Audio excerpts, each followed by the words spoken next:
Les doy la bienvenida a esta jornada tan especial. Bienvenidos a esta jornada tan especial con esta invitada súper especial. Y le voy a ceder la palabra a Juan José Pérez de Naciones Unidas, que va a ser quien va a introducir y va a presentar al expositor. Bueno, muchas gracias por haber venido, a los que están presenciales, a los que están por Zoom. Bueno, también les agradecemos la presencia virtual. Muchas gracias, Elena. Buenas tardes a todos y todas. Mi nombre es Juan José Pérez, soy oficial del Fondo de Población de Naciones Unidas. Primero agradecer a las organizaciones que hoy están recibiendo a Agustina Palacios y que nos están recibiendo. A mí me gustaría solamente enmarcar un poquito en qué se apoya la cooperación internacional para poder contar hoy con la presencia de Agustina Palacios, que realmente, como ella decía, en la Institución Nacional de Derechos Humanos, en el curso que estamos organizando, un lujo para nosotros.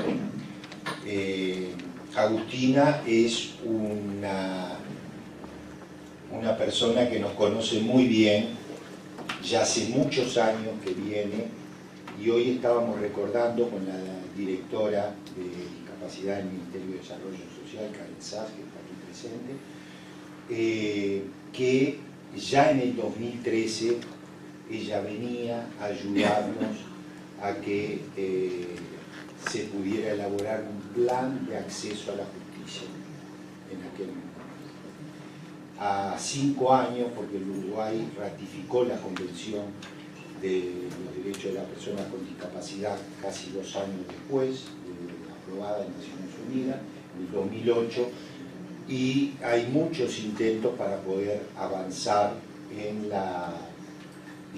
en que ese ordenamiento jurídico que contiene y reconoce la Convención se haga carne en la educación, carne en la justicia, carne en la recreación, carne en el mercado laboral, en todos los aspectos en los cuales hay muchísimas brechas. ¿Y qué les voy a decir yo sobre el sistema de justicia? Donde todavía, como no se han modificado los códigos, siguen imperando denominaciones ya de otra época, de otro siglo, de varios siglos, el incapaz, el retardado, y los institutos que están asociados, como la curatela, la interdicción, la sustitución de voluntad. Entonces, yo les quiero decir, porque creo que es una buena noticia, Naciones Unidas trabaja en cooperación con la Institución de Derechos Humanos, con la Dirección de Discapacidad, con la Alianza de Organizaciones de Personas con Discapacidad y también con la Comisión Honoraria Nacional de la Discapacidad. Juntos con ellos se han elaborado 3 proyectos de ley y se han hecho avances sustantivos. Primero, el Uruguay ha logrado establecer un mecanismo de seguimiento de cumplimiento de la Convención, que está en la Convención. El artículo 33, el artículo 33, que el Uruguay lo tenía colgado y que la Institución de Derechos Humanos, como en otros países, pudo darle carne a ese proceso. Se hizo la elección de los 48 titulares suplentes surgidos de la sociedad civil y hoy está el proyecto de ley para instaurar formalmente ese mecanismo. Y después hay un trabajo de 4 o 5 años desde un proyecto anterior de Naciones Unidas con la Dirección de Discapacidad para generar un baremo único, porque ustedes saben que las personas con discapacidad hacen un peregrinaje por lo menos 7 instrumentos de medición y certificación de la discapacidad. Cada una con su lógica y cada uno con su prestación y cada una con su locura en un país de 3 millones. Por lo cual se logró con una consultoría muy reconocida este largo proceso que hoy está casi terminando. Está validado para mayores de 18 años y estamos tratando de validarlo para menores de 18 años. Y el proyecto ya tiene media sanción. Está en la Comisión de Población y Desarrollo. Está en estudio de la Comisión de Población y Desarrollo. Y después hay un tercero que ese sí es el corazón, que es la ley de capacidad, sobre la capacidad jurídica de la persona con discapacidad, que es como la joya con la cual nosotros queremos darles herramientas a ustedes, magistrados, defensores, operadores del derecho en Uruguay, para transitar al siglo XXI, al siglo de los derechos humanos.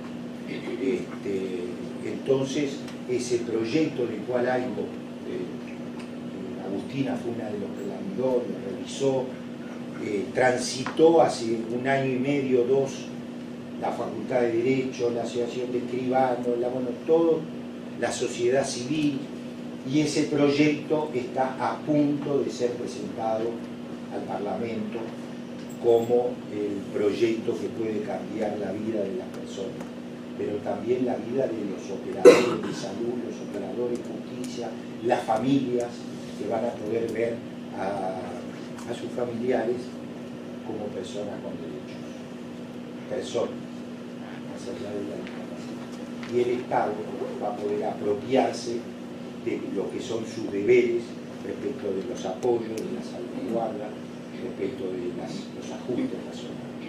Entonces, la verdad es un agradecimiento enorme a María Elena, que pedaleó esto, a Brunetto, que también estuvo hoy de mañana en la capacitación.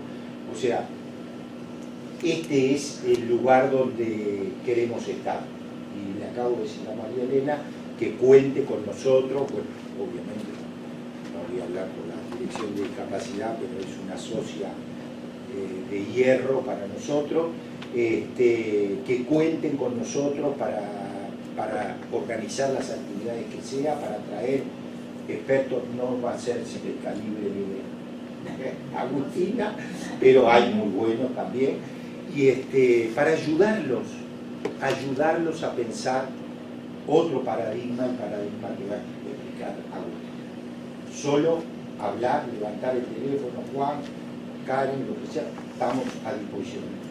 En nombre del Fondo de Población estamos a disposición de ustedes. Agustina es abogada, ustedes, tuvo el privilegio, que se lo ganó, de estar en la cocina de la convención. Yo hoy le decía a María Elena, mañana los que quieran ir a la Institución de Derechos Humanos de 9 a 1, que es el curso de formación, están invitadas. No es necesario registrarse, están invitadas, porque va a ser la posibilidad de oír a Agustina como las personas que lo oyeron. Una cosa es leer la convención, como lo hago yo, y tratar de explicarla o de hacer incidencia. Otra cosa es vivirla como la vivió ella y como la contó, y creo que eso tiene un valor agregado para todos nosotros, desde el punto de vista profesional y desde el punto de vista ciudadano y como persona.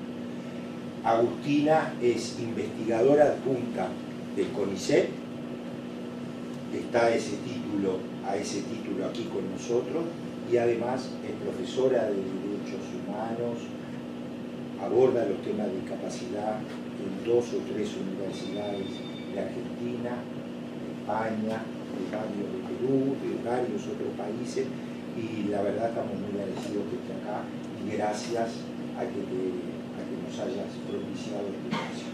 Así que para vos es una pregunta. Muchas gracias. Bueno, muy buenas tardes. Muchas gracias, Juan, por la presentación. Muchas gracias, María Elena y la Asociación Uruguaya de Magistrados y Operadores Judiciales de Familia, Infancia y Adolescencia. Perdón, me lo trataba de anotar acá, pero digo, ya lo leo de allá. Por la invitación, es un placer. La idea es abordar algunas cuestiones que tienen que ver con un sistema de justicia con perspectiva de discapacidad y enfoque de derechos humanos. Yo les traigo esa propuesta, para eso vamos a hacer quizás algún repaso. Yo sé que muchas de ustedes, hablo de muchas porque son mayoría, incluyendo a también los hombres que están aquí, pero que muchas conocen la convención y que seguramente la aplican, ¿no?, en su labor cotidiana, pero quizás no todas, y entonces algunas cuestiones voy a hacer algún repaso, y también de otras, como decía Juan, les voy a contar algunas cuestiones de lo que fue la cocina de este tratado internacional. Yo en ese momento estaba haciendo mi doctorado en España, en la Universidad Carlos III de Madrid, y trabajaba con el gobierno de España, porque trabajaba en la universidad, haciendo algunos informes y asesorías, y bueno, tuve la suerte de poder participar de algunas reuniones del comité y digamos, acompañar ese proceso de elaboración de este tratado internacional. Entonces, en ese momento yo estaba elaborando mi tesis doctoral, que, bueno, trataba sobre el modelo social de discapacidad y cómo este modelo se plasma en la Convención sobre los Derechos de las Personas con Discapacidad. Así que fue una experiencia muy importante y muy enriquecedora. Y bueno, algunas de las cuestiones y de las anécdotas las traigo también para hacer un poquito más ameno. Sé que no es un buen horario probablemente, después de todo un día de trabajo, pero bueno, mi idea es entonces traer algunos conceptos para que después podamos trabajar, ya sea mediante preguntas, debate, comentarios, algún caso, lo que ustedes necesiten, ¿no? Obviamente que abordemos. Lo mismo les digo, que si alguna cuestión que voy hablando en el momento quieren que haga, no sé, alguna aclaración, eso por favor no duden, porque a veces uno espera para la pregunta y la pregunta ya quedó como, ¿no?, fuera de timing, así que no lo duden. Bueno, sí voy a pedir asistencia en cuanto al PowerPoint, y voy a intentar ir viendo desde acá, si no me voy a tener que parar, sepan y me disculpan. Bueno, siguiente, por favor. Lo primero que les traigo es esta idea, otro clic, otro clic, claro, en la misma tiene que aparecer dos círculos, si no se los relato, no importa. Vamos a la siguiente, hacemos un clic dentro de la diapositiva, ahí, bueno, no pasa nada. Ahí hay dos círculos, imagínense, ¿sí? Uno dice perspectiva de discapacidad y el otro dice enfoque de derechos humanos, ¿sí? Yo quiero que pensemos, y ustedes me dirán si lo tienen o en qué instancia estamos, ¿no? En Uruguay, yo les puedo decir en cuál instancia estamos en Argentina, que no es muy buena tampoco,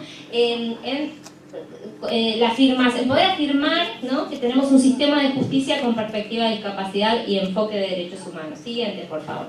La perspectiva de discapacidad en realidad es una idea que traigo de la perspectiva de género. Ustedes, como bien saben, ¿no?, uno, bueno, dice, esta sentencia no tiene perspectiva de género y por eso quizás una Corte Suprema la puede anular, ¿sí? O el sistema de justicia tiene o no tiene perspectiva de género, esta política pública tiene o no tiene perspectiva de género, y me parece, o géneros, y me parece que es una buena idea para trasladarlo al ámbito de la discapacidad. ¿Qué sería contar con perspectiva de discapacidad? La perspectiva de discapacidad puede ser concebida como una herramienta conceptual y procedimental, ¿sí?, que entiende y pretende visibilizar que la situación de desigualdad estructural en la cual se encuentran inmersas las personas con discapacidad es consecuencia, ¿sí?, de las barreras que enfrentan en la vida cotidiana, ¿sí?, básicamente.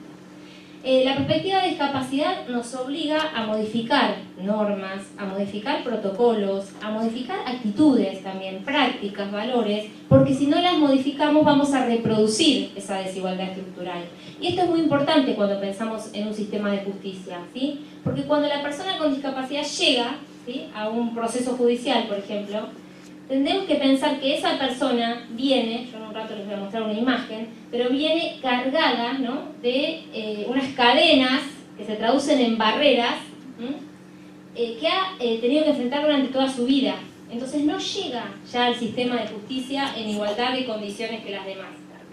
Si no vemos eso y pretendemos tener una mirada neutra, ¿sí?, la falacia de la neutralidad, vamos a reproducir esa desigualdad estructural. Entonces, por eso, si vemos que una persona con discapacidad llega al sistema de justicia, probablemente tenemos que adoptar al sistema de justicia, a una consulta al estudio jurídico, ¿sí? Tenemos que tener esa mirada para poder adoptar medidas que compensen esa desigualdad estructural, ¿sí? Siguiente, por favor. La perspectiva de discapacidad requiere, en realidad, varias cuestiones, pero básicamente yo les traigo algunas que tienen que ver, primero, con conocer el modelo social de discapacidad. ¿Por qué? ¿Podemos aplicar perspectiva de género si no conocemos el feminismo, si no conocemos nada sobre el movimiento de mujeres? Y difícilmente, ¿no? No conocemos la normativa sobre género, no. Bueno, lo mismo pasa con discapacidad. Hay que conocer el modelo social de discapacidad y hay que conocer la Convención sobre los Derechos de las Personas con Discapacidad. ¿Por qué esa convención? Porque es el mayor estándar de derechos humanos en la materia. Tenemos que tener un enfoque de derechos humanos. Bueno, vamos a hablar en un ratito, ¿no? Un poco recordar qué es esto del enfoque de derechos humanos. Tenemos que aplicar también una perspectiva que tiene que ver con la interseccionalidad. Es decir, quien llega al sistema de justicia es una persona con discapacidad, punto, no. Es una persona con discapacidad que además es mujer, además tiene una orientación, no sé, sexual diversa, o una diversidad de género, o es migrante, o es una persona mayor, ¿sí? O está en una situación de pobreza, o confluyen varias de estas condiciones. Entonces la perspectiva de interseccionalidad nos hace ver eso y adoptar también medidas, ¿no?, acordes a esa necesidad. Y tenemos que tener también conciencia de que la accesibilidad es un derecho. Se nos ha enseñado sobre el derecho a la educación, el derecho a la salud, el derecho al trabajo, y la accesibilidad, que parece que es una cosa, ¿no?, una cuestión de las personas con discapacidad, ¿no? Vamos a ver, hoy tenemos una intérprete de lengua de señas, porque hay una persona usuaria de lengua de señas, ¿sí? Esta no es la única medida de accesibilidad que hay aquí. Ustedes, el resto, están entendiendo, o por lo menos escuchando y comprendiendo algo de lo que digo, porque estoy hablando en un español, que además es un argentino, parecido, ¿no? Y porque estoy hablando en un mismo idioma, ¿no? Porque pudieron ingresar acá porque la puerta tiene determinada medida, ¿sí? Porque estoy poniendo algo en una presentación con ilustraciones que ustedes pueden ver, porque quizás si yo las empezara a tapar y hablara sobre, ¿no?, como dice el dibujo acá y no están viendo lo que digo, sería más difícil. Entonces, ¿qué quiero decir con esto? Con que las condiciones de accesibilidad, en realidad las ejercemos todas las personas y forman parte del contenido, del núcleo de todos los derechos. Para ejercer cualquier derecho, ustedes saben que el núcleo del derecho es todo lo que tiene que tener un derecho para existir, ¿sí? La teoría alemana que después trajo España y demás. El núcleo del derecho, el contenido esencial de un derecho es todo lo que tiene que tener un derecho para existir. Y parte del contenido esencial de todos los derechos es la accesibilidad. Pero además, la accesibilidad es un derecho. La convención, otra convención, la interamericana, sobre los derechos humanos de las personas mayores, que también les sonará y que es mucho más reciente, ¿sí?, específicamente consagra el derecho a la accesibilidad y a la movilidad personal de las personas mayores, ¿no?, en el artículo 26. Entonces, hay que desarrollar esto de la accesibilidad como un derecho, y saber que tiene distintas dimensiones. Y que entonces, si, por ejemplo, quiero acceder al sistema de justicia y me veo imposibilitada o enfrento barreras, ¿sí?, por ausencia de accesibilidad, me están vulnerando el contenido esencial del derecho de acceso a la justicia y las garantías de debido proceso. Entonces no es una tontería que tengamos conciencia y que debamos implementar esta cuestión. Ahora vamos a ir ahondando. Perdón, me tengo que sacar el... Daniel, ¿podés bajar un poco de calor? Un ratito. Para eso el micro. En cuanto a... Eso que soy muy friolenta, pero bueno, buenísimo. Se me fue el frío. En relación a lo procedimental, ¿no?, contar con perspectiva de discapacidad nos va a obligar a muchas cosas. Primero, consagrar un proceso judicial, por ejemplo, desde el diseño universal, pensando que al sistema de justicia van a acceder personas, no solo personas estándar, entre comillas, ¿no?, personas que ven, que caminan, que se comunican de manera estándar, sino que van a acceder otras, que tienen otras necesidades, ¿sí? De comunicación, de diseño arquitectónico, de actitudes, ¿sí? Entonces esto es el diseño universal, pensar en un sistema que realmente sea universal, que abarque un universo real de personas y situaciones. Le hace discapacidad, le hace niñez, eso lo tenemos quizás un poco más aceitado, ¿no? Le hace personas mayores.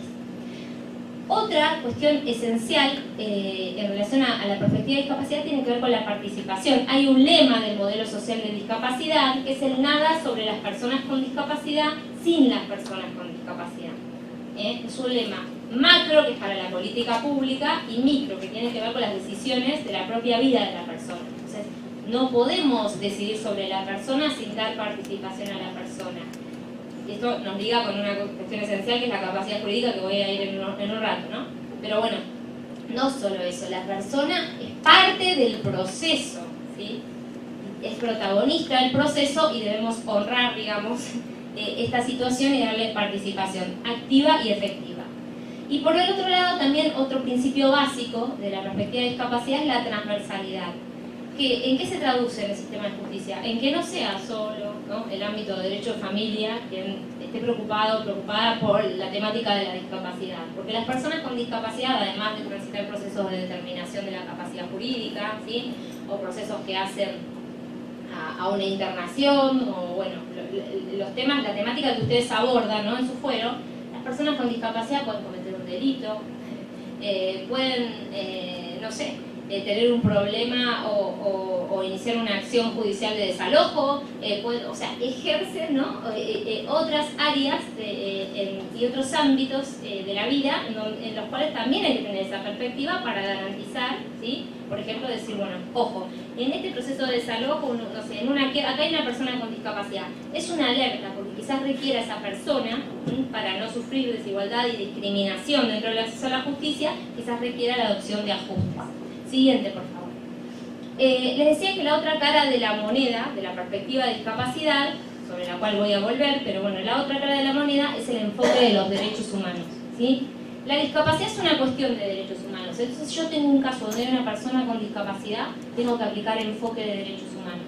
¿Y qué significa aplicar un enfoque de derechos humanos? Bueno, lo primero es que concibamos a la persona con discapacidad como sujeta de derecho, no como objeto de protección y como objeto de política asistencial, sino que es sujeto de derecho, con todo lo que sabemos y no tengo que explicar justamente en este ámbito. Lo segundo es que si una cuestión requiere un enfoque de derechos humanos, los derechos humanos, decía Peces Barba, un catedrático español, decía, son un subsistema dentro de un sistema.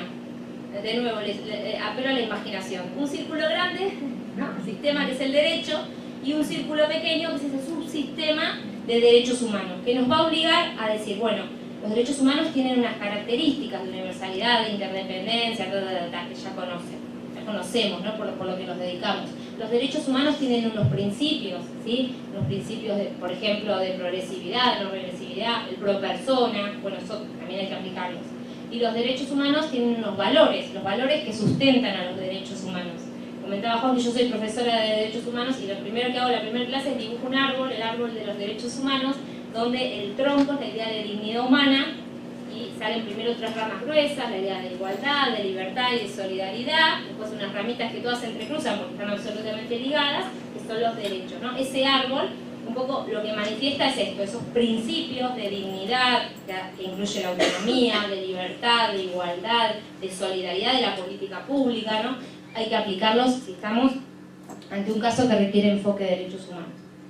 Otra cuestión esencial es que si el caso requiere enfoque de derechos humanos, tenemos que aplicar los estándares de derechos humanos, ¿sí? Y los estándares en discapacidad es la convención, hay otras herramientas, ¿no?, legales en el ámbito del derecho internacional o incluso en el sistema interamericano. La convención es el mayor estándar y después todo lo que han venido desarrollando distintos organismos, el Comité sobre los Derechos de las Personas con Discapacidad, el Alto Comisionado de Naciones Unidas, otros comités de otras convenciones que, bueno, van poco a poco, ¿no?, interseccionando estas cuestiones.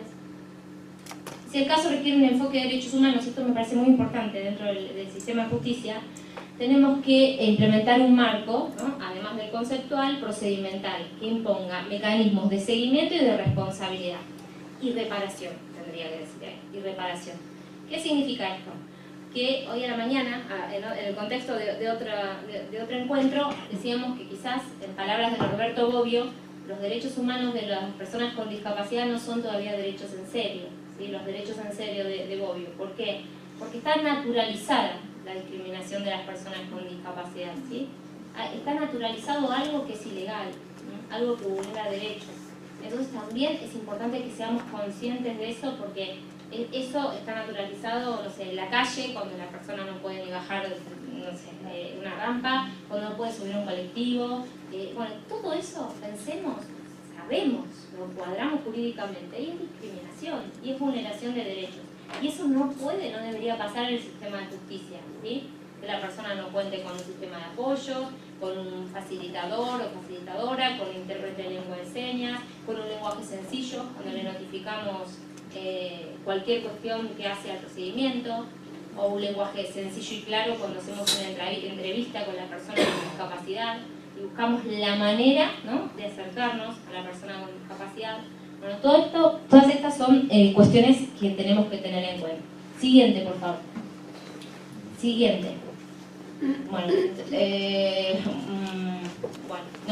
parece que hay un problemita con el clic de... Bueno, para eso el modelo social de discapacidad, y acá retomo algo sobre el modelo social, que es el modelo que se plasmó en la Convención, lo tenemos que contextualizar dentro de lo que son 3 modelos de abordaje de la discapacidad, ¿sí? De nuevo, la filmina anterior había como 3 modelos: un modelo de presidencia, un modelo médico rehabilitador y el modelo social, ¿sí? Voy a ir muy rápido porque me parece que tenemos que adentrarnos en cuestiones más normativas, pero sí piensen y recordemos cuál ha sido el tratamiento de las personas con discapacidad a lo largo de la historia. Antigüedad clásica, Grecia, Roma. ¿Qué pasaba? ¿Ustedes se acuerdan? Porque además en Derecho lo estudiamos enseguida, ¿no? Nació una persona con discapacidad, el Consejo de Ancianos, ¿no? Discapacidad, PIN. ¿Qué pasaba? Se les despeñaba desde el Monte Taigueto, ¿no? Se los dejaba abandonados a su suerte, que terminaban siendo despedazadas por la fiera. Eso era el destino de la persona con discapacidad. A partir de una concepción, ¿no?, que la entendía como carga, ya fuera para sus padres o para la sociedad, porque era un castigo de los dioses, porque era la advertencia de que la alianza con los dioses se encontraba rota, sucedería una desgracia. Toda esta era la connotación, y de este modelo todavía hoy en día hay algún resabio, que quizás ustedes ya se pueden imaginar o podemos verlo, ¿no? Por eso es importante recordar de dónde venimos. Siguiente. Bueno, muchos siglos posteriores, al finalizar la Segunda Guerra Mundial, surge lo que se llama el modelo médico rehabilitador, que es el modelo que impera lamentablemente hoy en día, con muchas normas y en el ámbito sociológico. El modelo médico rehabilitador entiende, ¿no? Nace cuando volvieron un gran número de hombres heridos de por vida, sin un brazo, una pierna, una función, ¿sí? Y entiende que el problema de la discapacidad es una limitación individual de la persona. La discapacidad es una limitación física, mental, intelectual o sensorial de la persona, que impide que pueda vivir una vida en sociedad, en igualdad de condiciones o de manera normal, entre comillas, ¿sí? El modelo médico rehabilitador de alguna manera se basa en un diagnóstico, una etiqueta, PIN, ¿no?, que lleva a la persona con discapacidad, pero que ese diagnóstico además coloniza su vida. Esto se ve mucho en el ámbito de salud mental, ¿no? Es la etiqueta médica, y a partir de ahí sos un diagnóstico. Entonces valoramos si puede o no por el diagnóstico. Y no hay 2 personas en el mundo, ¿no?, que sean iguales, a pesar de que tengan el mismo diagnóstico, ¿sí? Entonces eso hay que tenerlo muy en cuenta. El diagnóstico obviamente es necesario, como una herramienta más, pero el diagnóstico no lo es todo. Y también es necesario ver que el modelo médico rehabilitador pone mucho énfasis en lo sanitario y en profesionales de la salud. Y que esto es algo que hay que ir desterrando. Esto se marcó, ¿no?, desde defensores y activistas con discapacidad, que en un momento dijeron: acá las personas protagonistas somos las personas con discapacidad, acá las personas expertas somos las personas con discapacidad. Y el resto son profesiones, bueno, que ayudan, ¿no? Obviamente, como el derecho, como la medicina, como el trabajo social, como la terapia ocupacional, como la psicología, como la sociología. Y nombro también esas otras porque es muy importante y porque todo lo que hace a la discapacidad y al enfoque de la discapacidad requiere de la interdisciplina, ¿sí? Pasamos al siguiente, por favor. Acá fíjense que el modelo médico rehabilitador lo que hace es intentar borrar las diferencias, intentar que la persona se asemeje, ¿no? Y borrar las diferencias, ¿qué genera? Genera soluciones muy injustas, ¿no? Porque acá lo vemos, o sea, si nosotros vamos a valorar, ¿sí? O vamos a evaluar de la misma manera, con la misma prueba, ¿no? Al mono que al pececito, y la prueba va a consistir, ¿no? Subir al árbol, pero es la misma prueba para todas las personas, ¿no? Estamos borrando las diferencias, la diversidad, ¿sí? Igualdad formal, hemos estudiado, y generamos situaciones o respuestas muy injustas, que no pueden pasar, imagínense, en un sistema de justicia que esté pensado, bueno, pero le damos el mismo trato a todos. No, porque las personas con discapacidad vienen arrastrando, siguiente por favor, lo que les decía ahora. El modelo social de discapacidad nace, por un lado, desde el activismo político de lo que se conoció como el movimiento Vida Independiente en Estados Unidos, ¿sí? Personas con discapacidad, activistas por sus derechos, ese lema del nada sobre las personas con discapacidad, sin las personas con discapacidad, marcando, ¿no? Todas las barreras sociales y la negación de derechos. Y por el otro lado, desde el ámbito académico, nace en el Reino Unido a partir de un grupo de sociólogos con discapacidad que crearon lo que llamaron en primer momento modelo de barreras sociales, y hoy se conoce como modelo social de discapacidad. ¿Qué viene a decir el modelo social de discapacidad? Que las causas que originan a la discapacidad obviamente no son religiosas, pero tampoco son limitaciones individuales, sino que, ojo, las causas que originan discapacidad son limitaciones preponderantemente sociales, que tienen que ver con el diseño de una sociedad pensada en base a una persona estándar, ¿sí? Y dejando de lado, bueno, muchas otras diversidades. Entonces, la discapacidad tiene mucho de creación social, ¿sí? Las personas con discapacidad, entonces, lo que vienen a solicitar es que sean ser concebidas como personas con igual dignidad e igual derechos, que en definitiva es eso. ¿En qué somos iguales los seres humanos? Es lo único que somos iguales los seres humanos es en dignidad y en derechos.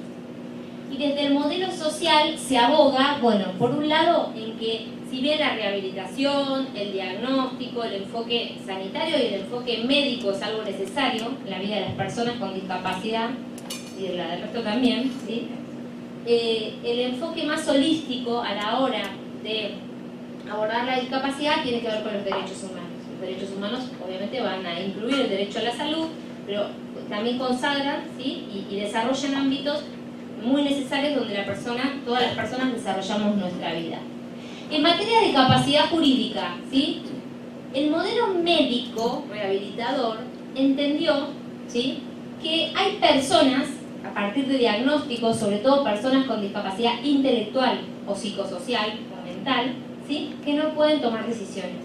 ¿Por qué? Porque no toman decisiones de manera estándar, porque no se comunican de manera estándar, porque toman decisiones erróneas, ¿sí? Entonces, a partir de ese entendimiento, ¿qué ha hecho el modelo médico? Ha consagrado un modelo que se llama sustitutivo. Modelo sustitutivo en la toma de decisiones. Representante legal, curatela, como lo llamábamos en diversos países. El modelo social aboga por un sistema de apoyos. ¿Qué significa el sistema de apoyos? El sistema de apoyos significa hacer este paralelismo. Imagínense que una persona en silla de ruedas, ¿sí? Una persona está en silla de ruedas porque tiene, bueno, una diversidad física, y entonces se traslada en silla de ruedas, no lo hace caminando, ¿no? Se traslada en silla de ruedas, ¿sí? Sería como que nos sonaría muy raro que dijéramos, esa persona no se traslada de manera estándar, entonces le vamos a restringir el derecho a la movilidad, ¿no? Bueno, suena ridículo.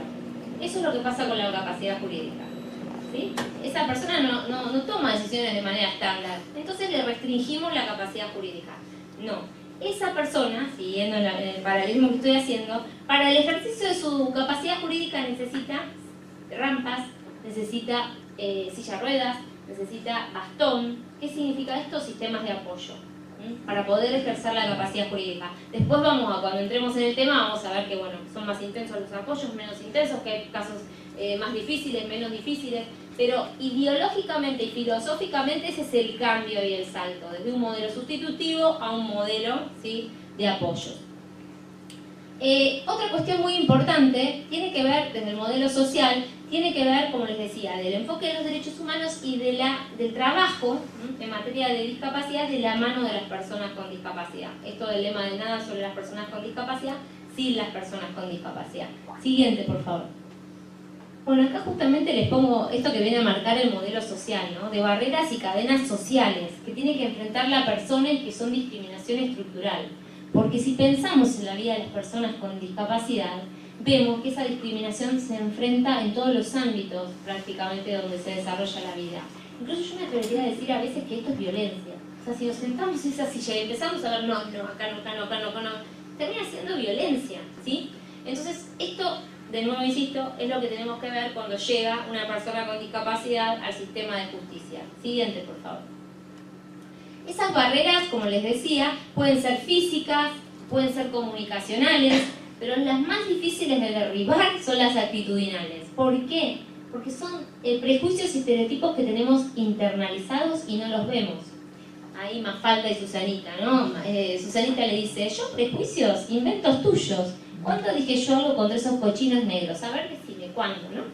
Bueno, Susanita no tiene idea de que está en realidad diciendo algo discriminatorio. Ella lo tiene naturalizado, ¿sí? Bueno, eso nos pasa a veces con algunas cuestiones, sobre todo relacionadas con la discapacidad intelectual y psicosocial. Tenemos estos prejuicios tan internalizados que no los vemos. Y por eso son los más difíciles de derribar. Porque es fácil ver que no está la rampa. Es fácil, eso lo vemos. Pero de pronto no es fácil decir que esta persona creemos que no puede tener hijos, ¿sí?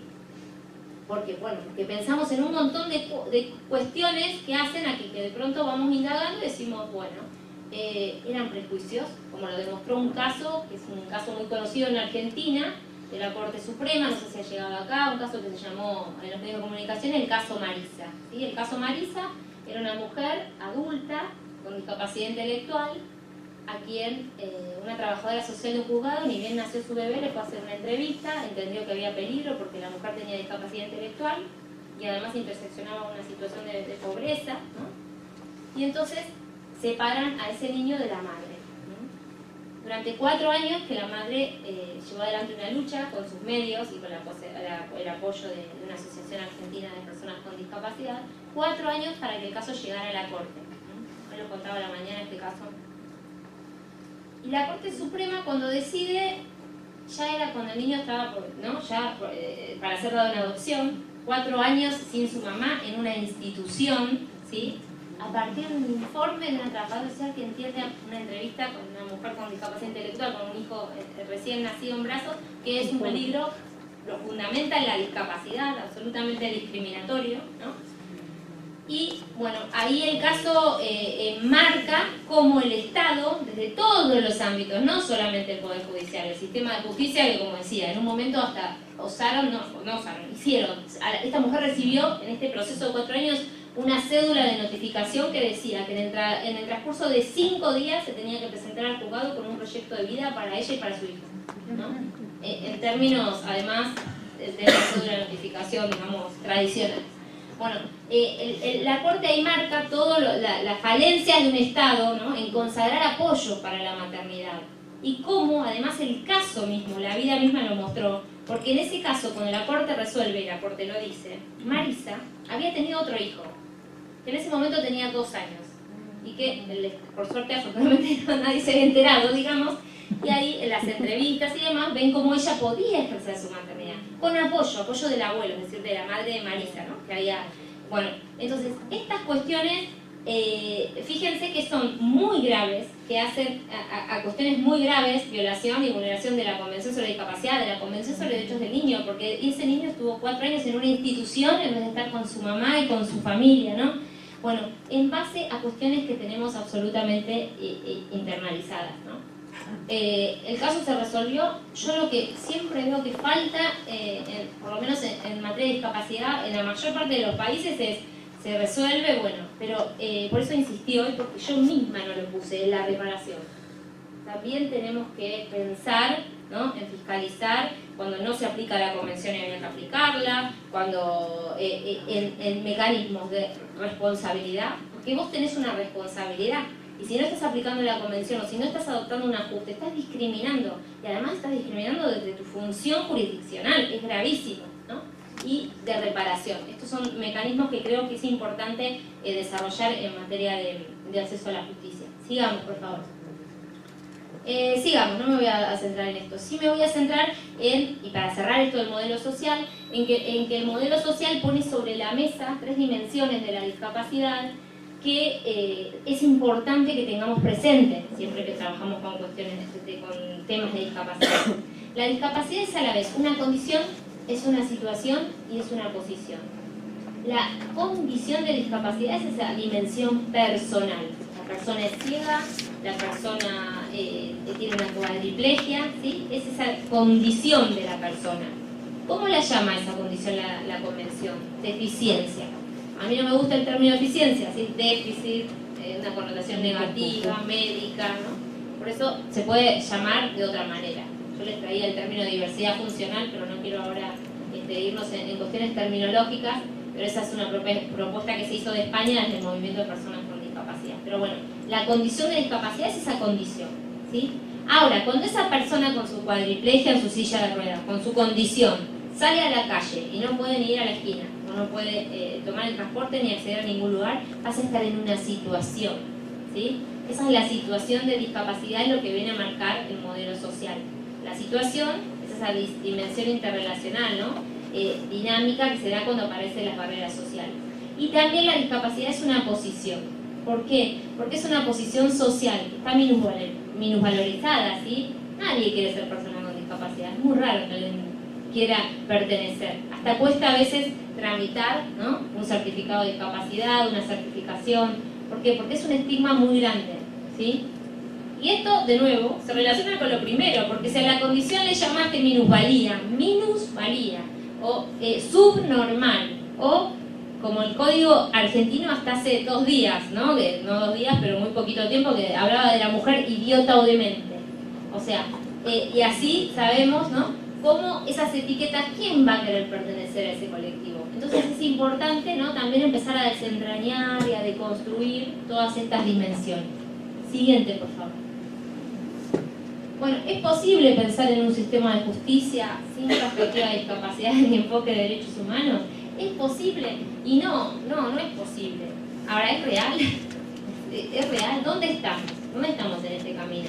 Bueno, que estemos hoy acá es un buen augurio, ¿no? Es muy importante que todas ustedes estén interesadas en esto y que seguramente estén trabajando desde sus lugares cuando les toca en estas cuestiones, pero bueno, todavía falta. Siguiente, por favor. Bueno, es una cuestión de dignidad. Hay mucha dignidad vulnerada en materia de discapacidad y por eso pongo el énfasis, esto lo tenemos que tener muy en cuenta, ¿no? En los casos en que transitan personas con discapacidad. Siguiente, por favor. Bueno, algunas cuestiones sobre la convención. Voy a tomar un trayecto de agua, no sé si alguien quiere hacer un comentario mientras o una pregunta o vamos bien. La Convención sobre los Derechos de las Personas con Discapacidad fue un tratado que se elaboró en un tiempo corto en el contexto del derecho internacional, casi 5 años, ¿sí? Es corto en materia de derecho internacional. Es una convención en donde se realizó algo diferente a lo que se venía haciendo siempre. ¿Y qué fue? Que por primera vez, en respeto al lema de nada sobre las personas con discapacidad, sin las personas con discapacidad, cuando se crea el comité para elaborar el tratado, se incluye a las personas con discapacidad. Se permite que las personas con discapacidad se acrediten en Naciones Unidas y puedan ser parte del comité que iba a elaborar la convención. ¿Esto qué trajo? Primero, Naciones Unidas no es accesible. ¿Qué problema? ¿No? Entonces Naciones Unidas tuvo que hacer una serie de acomodaciones, ¿no? Edilicias, por ejemplo, ¿no? Tuvo que contratar intérpretes de lengua de señas, tomar otras medidas de accesibilidad que no tenía nunca previstas, ¿no? Y que, eso fue un paso importante. Después, la participación de las personas con discapacidad se dio, en primer lugar, con algunas. Los primeros pasos fueron un poco problemáticos porque había organizaciones, por ejemplo, de personas ciegas que se peleaban, ¿no? En cuanto a sus intereses con las organizaciones de personas sordas, en los debates, y entonces ahí empezó como a haber algunos problemas naturales, hasta hasta que de pronto les dijeron, ¿por qué no crean, no se unen, ¿no? Las organizaciones, crean lo que fue el Caucus International de Discapacidad, y a partir de ahí las organizaciones, por lo menos en el marco de los debates, presentaban posiciones ya más consensuadas, y se fue avanzando muy bien de este modo. ¿Qué hicieron las personas con discapacidad en estos años? Hicieron muchísimo. En primer lugar, visibilizaron la discapacidad. Es decir, que quienes iban a negociar la convención, piensen con el chip del modelo médico rehabilitador, bueno, pobrecitas las personas con discapacidad y demás, vieron durante todo este tiempo toda la diversidad que se les ocurra, ¿no? En la convivencia de lo que sabemos que hay cuando se está elaborando un tratado o la gente está conviviendo, de pronto almuerza, toma un café, ¿no? Se da una convivencia y un aprendizaje y se da un enriquecimiento. Por otro lado, presentaron trabajos preparatorios, documentos muy importantes las organizaciones, pero algo muy trascendental que hicieron fue hacer una labor de lobby, ¿no? Identificando los países más renuentes y en esas comidas y pausas que yo les decía, y diciendo, no, a ver, si pensás en educación, tenés que pensar en educación inclusiva, porque los problemas que tenemos las personas con discapacidad, en esto, bueno, se fueron organizando para hacer una labor de lobby muy importante. Cuento siempre esto, perdón chicos que hoy en la mañana lo conté también, pero tuve la posibilidad de estar ahí y había momentos muy intensos de debate, de algún término y demás. Era muy común que uno saliera, bueno, a tomar un café, lo que sea, pero sin embargo la última hora que se le daba la palabra a las personas con discapacidad era volver medio desesperado para escuchar. ¿Por qué? Porque fue realmente, fueron los aportes más importantes, venían y provenían de las personas con discapacidad. Tanto fue así que el día que se aprueba la convención, el presidente de ese momento del comité dice con la convención en la mano, el 70% de este tratado, ¿sí?, han sido aportes de las propias personas con discapacidad. Entonces, esto fue muy importante. Primero, porque se respetó ese lema que la convención consagra además hoy en día en el artículo 4, la participación obligatoria de las personas con discapacidad, ¿no? Por otro lado, bueno, por toda la experiencia, ¿no?, y poder enriquecerse quienes estaban participando del tratado. Por otro lado, por el resultado, porque la convención es bastante fabulosa, ya tiene muchos años y sigue siendo fabulosa en base a la participación de las personas con discapacidad, pero además la convención es un instrumento que está legitimado, o sea, se habla de la convención y tiene toda la legitimación social de la participación, ¿sí?, de sus protagonistas. Entonces la convención, además de ser un instrumento jurídico vinculante, que acá es lo que nos interesa, también tiene algo de faro, de norte, de bandera, ¿no?, para las personas con discapacidad, que también creo que es muy importante. Siguiente, por favor. El objeto de la convención, como ustedes saben, no fue crear nuevos derechos. El problema de las personas con discapacidad no es que tienen derechos diversos, no tienen otros derechos diferentes. El problema es el ejercicio de esos derechos en igualdad de condiciones. Siguiente, por favor. El modelo social se plasmó desde el preámbulo, ¿no?, poniendo énfasis en algunas cuestiones que tienen que ver con la accesibilidad, las barreras y demás, y también se plasmó, siguiente, en el artículo 1 de la convención, ¿no?, que entiende justamente que la discapacidad... Ay, ¿qué pasa? A ver, siguiente. Bueno, bueno, no sé qué pasó ahí. Pero bueno, las personas con discapacidad, dice el párrafo 2 del artículo 1, incluyen, no dice son, sino que dice incluyen, aquellas personas con deficiencias físicas, mentales, intelectuales o sensoriales a largo plazo que al interactuar con diversas barreras puedan afectar su participación en igualdad de condiciones, ¿sí? Incluyen. ¿Qué significa? ¿Por qué no dice son? Las personas con discapacidad son. Y dice incluyen. Porque quisieron dar un mínimo, un concepto mínimo, y dejar que si hay países que en un momento quieren consagrar, digamos, una protección mayor, lo puedan hacer. Estados Unidos, por ejemplo, ley de americanos con discapacidad, jurisprudencialmente se entiende que las personas obesas entrarían dentro de la protección de esa ley, porque las personas obesas se enfrentan a discriminación similar a las personas con discapacidad, ¿no?, en lo actitudinal, en el ámbito arquitectónico, etcétera, etcétera. Bueno, ese artículo, ¿no?, casi no, fíjense que el concepto de la definición de persona con discapacidad está en el párrafo 2 del artículo 1, que habla del objeto. ¿Por qué está ahí? No tiene sentido. Porque se discutió tanto que se iba a entender por persona con discapacidad que en un momento el artículo se sacó. Dijo, bueno, mejor no definamos. Así como la Convención para la Eliminación de todas las formas de discriminación contra la mujer no dice que es mujer, no digamos que es discapacidad, porque no, los países no se ponían de acuerdo. Y en un último momento se llegó a ese consenso de mínimos y se agregó ese párrafo en el artículo 1, que bueno, queda medio descolgado, pero que bueno, ahí vemos la interacción que, ¿no? entre la condición, las deficiencias de esos tipos y las barreras sociales, que son las que crean discapacidad. Ese artículo hay que leerlo de la mano siguiente, en el artículo 2 hay una serie de definiciones siguiente, y una de ellas es el de discriminación por motivo de discapacidad. De nuevo, la Convención no protege a las personas con discapacidad, ¿no? La Convención protege a las personas con discapacidad y a cualquier otra persona que pueda ser discriminada por motivo de discapacidad. ¿Y por qué esto es importante? Porque la Convención entonces contra la discriminación no protege solo a las personas con discapacidad, sino a sus familias cuando son discriminadas por, ¿no? El primer caso, por ejemplo, que se dio en Europa fue el de una mamá a quien nace un hijo con discapacidad y pide un ajuste razonable en su trabajo, ¿sí? Y se le deniega. Entonces ella inicia una acción en base a la Convención y dice que queda discriminada por motivo de discapacidad, la discapacidad de su hijo, ¿sí? Cuestiones así más trascendentales o menos. O sea, una familia que contrata con una empresa de turismo y una integrante de la familia está en silla y no puede ingresar al hotel, no pueden, bueno, toda esa familia obviamente va a tener arruinadas las vacaciones y es discriminada por motivo de discapacidad.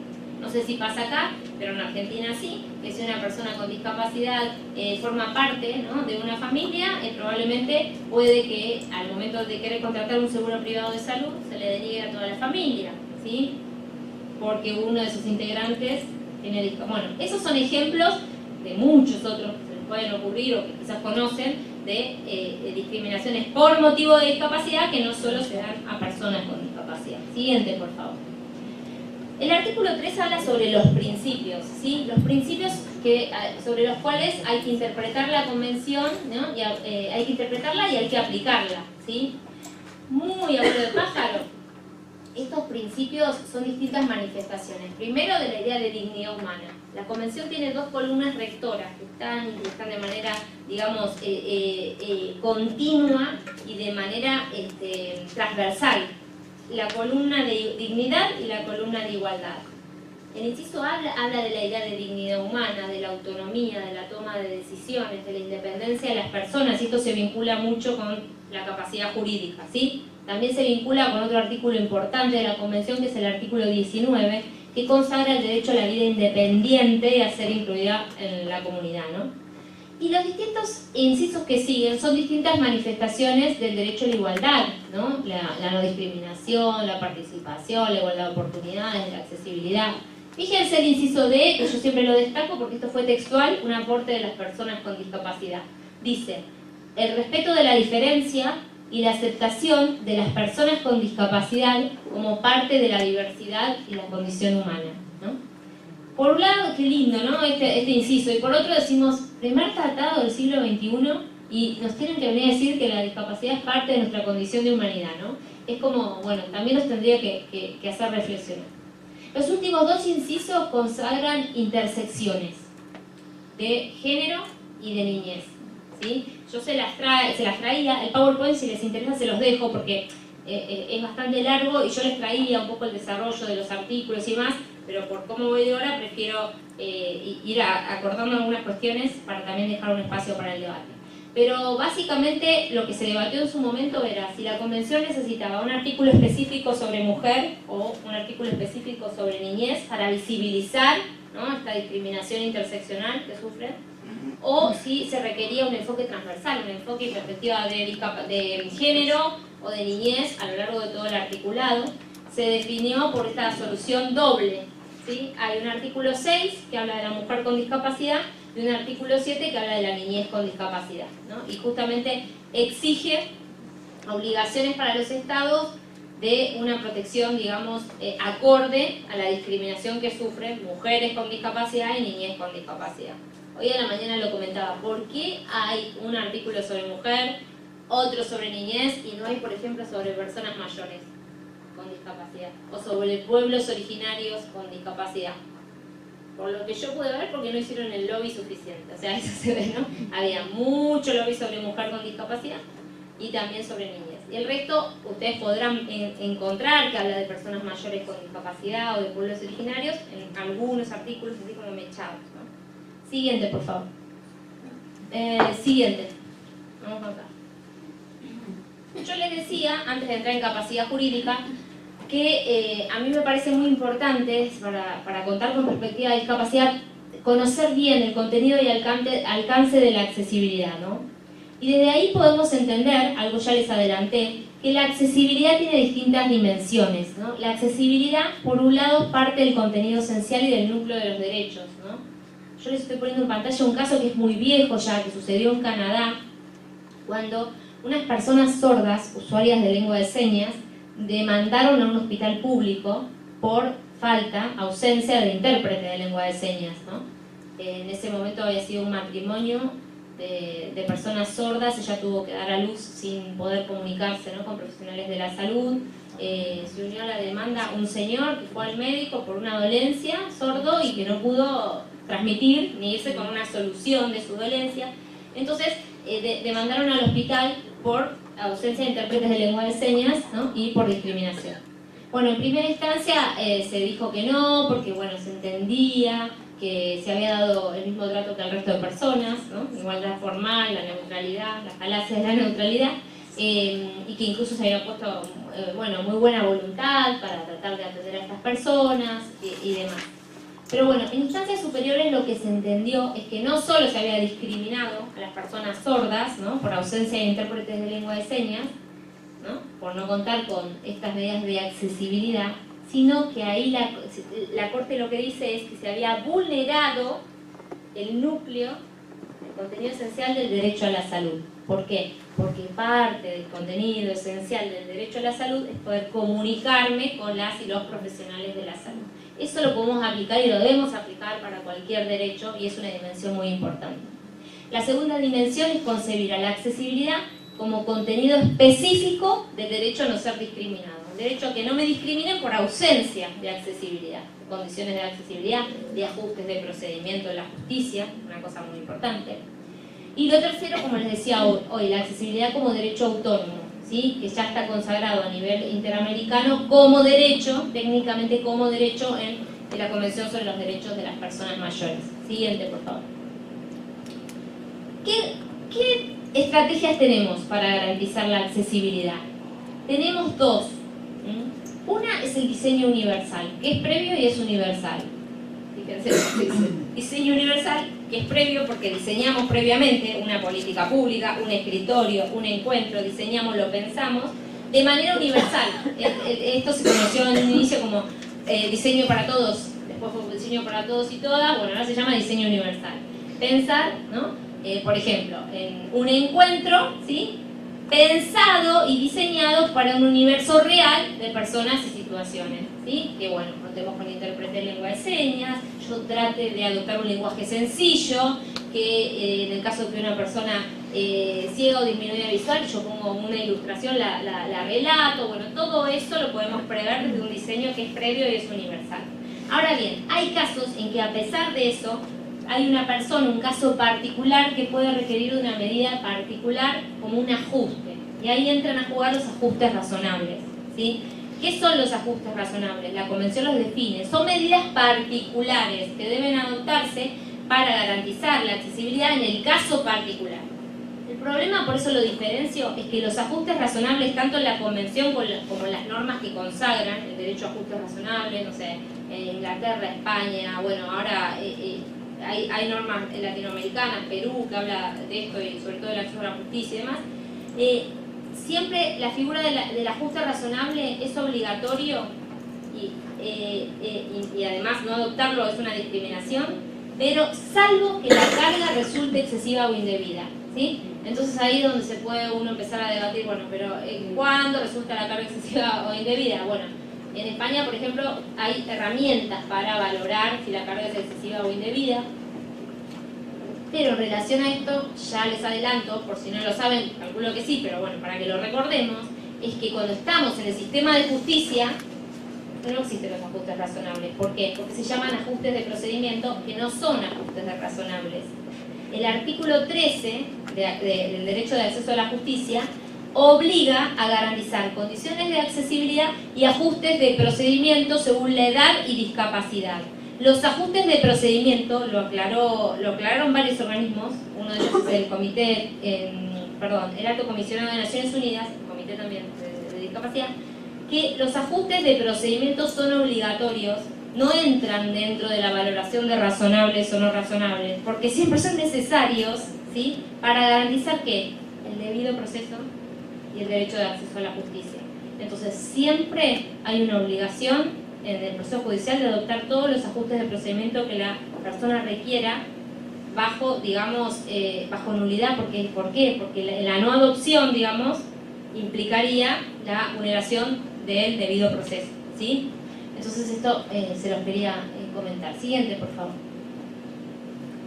Bueno, ahora les juro que entramos a capacidad jurídica, pero antes de eso sí quería cerrar con esta primera parte, que es la más larga, no se asusten, no va a haber otra parte tan larga, con un aporte que hizo el Comité sobre los derechos de las personas con discapacidad, que como ustedes sabrán ya ha elaborado varias observaciones generales, ¿no?, sobre el contenido y alcance de varios derechos. Bueno, la primera sobre capacidad jurídica, porque fue la más urgente y la que era más necesaria, pero bueno, la observación general número 6 es sobre igualdad y no discriminación.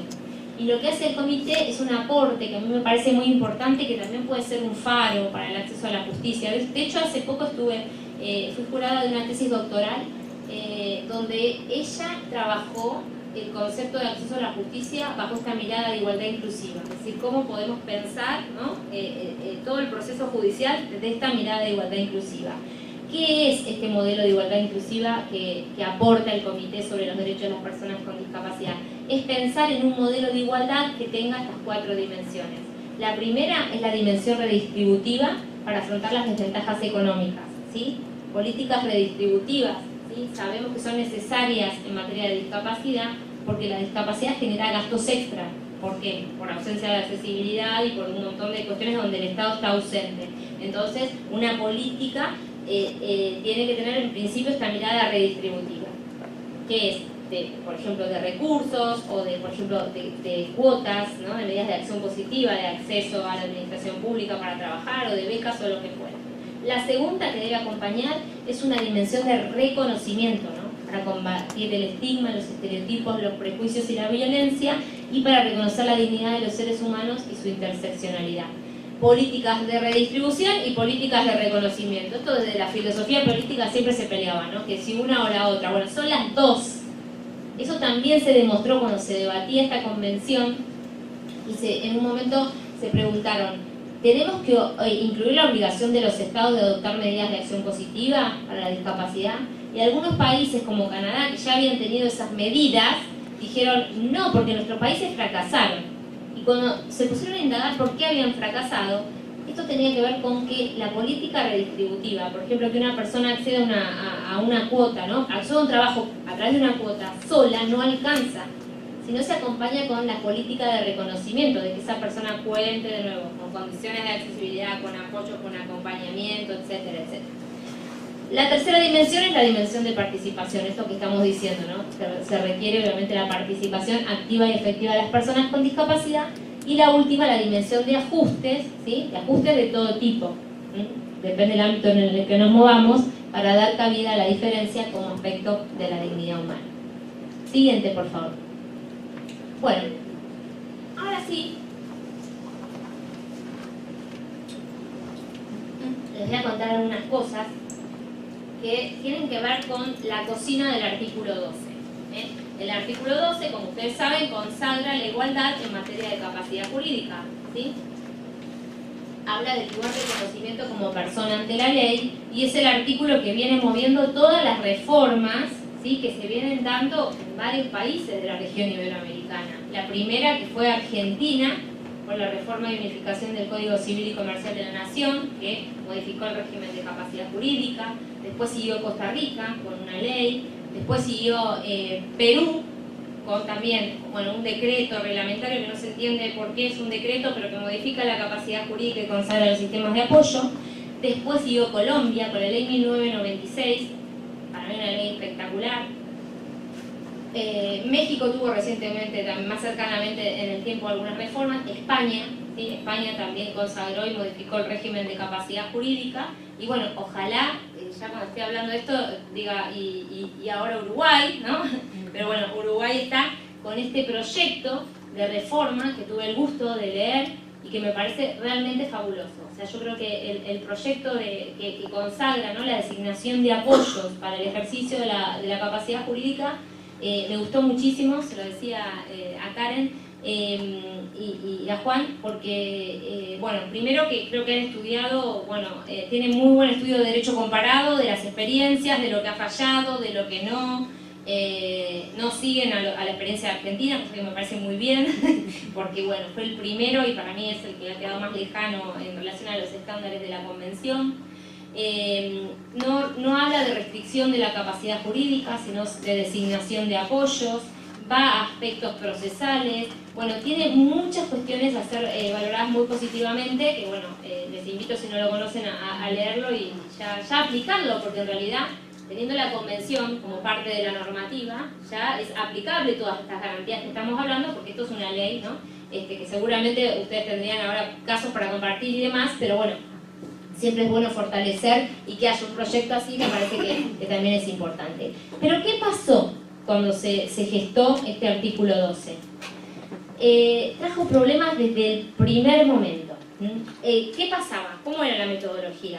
Se dividía, por ejemplo, y un estado, un país decía, bueno, yo voy a hacer el primer borrador, ¿no?, como la primera lluvia de ideas sobre este artículo, derecho a la educación, derecho a la salud. Bueno, sobre capacidad jurídica lo tomó Canadá. Ah, qué bueno que fue Canadá, se pensaba, porque Canadá es un estado progresista en materia de derechos de personas con discapacidad. Sin embargo, la tercera reunión del comité, cuando presenta ese borrador, bueno, llueven críticas. ¿Por qué? Porque Canadá lo que hacía era consagrar esta fórmula de igualdad en materia de capacidad, en materia del derecho, digamos, que es esa fórmula de ejercicio de los derechos en igualdad de condiciones con los demás, de cualquier derecho que ustedes ven esa fórmula en la Convención, pero, punto seguido, decía que para el caso de las personas con discapacidad intelectual o psicosocial, ¿sí?, bueno, se apelaba a la figura de representante legal. En ese momento las organizaciones de personas con discapacidad, bueno, pusieron un poco el grito en el cielo, si se me permite la expresión.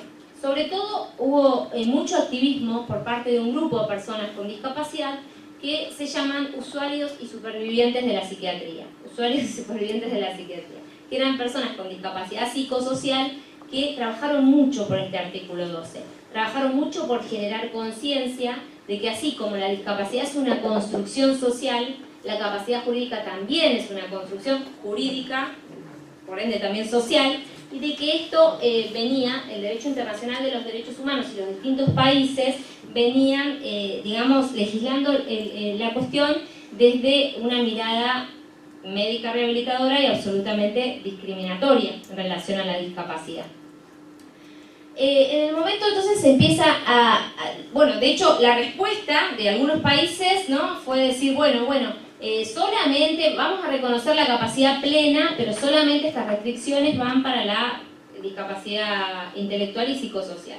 Y ahí se puso sobre la mesa algo que a mí me parece muy importante y que se siguió después en todos los debates, ¿no?, y que se tuvo muy presente, y es que esto era una convención, es una convención sobre derechos humanos. Que los derechos humanos no pueden estar supeditados a condiciones. No podemos supeditar un derecho humano, por ejemplo, no puedes decir, bueno, vos no podés ejercer este derecho humano porque sos mujer. No, los derechos humanos son universales, ¿sí?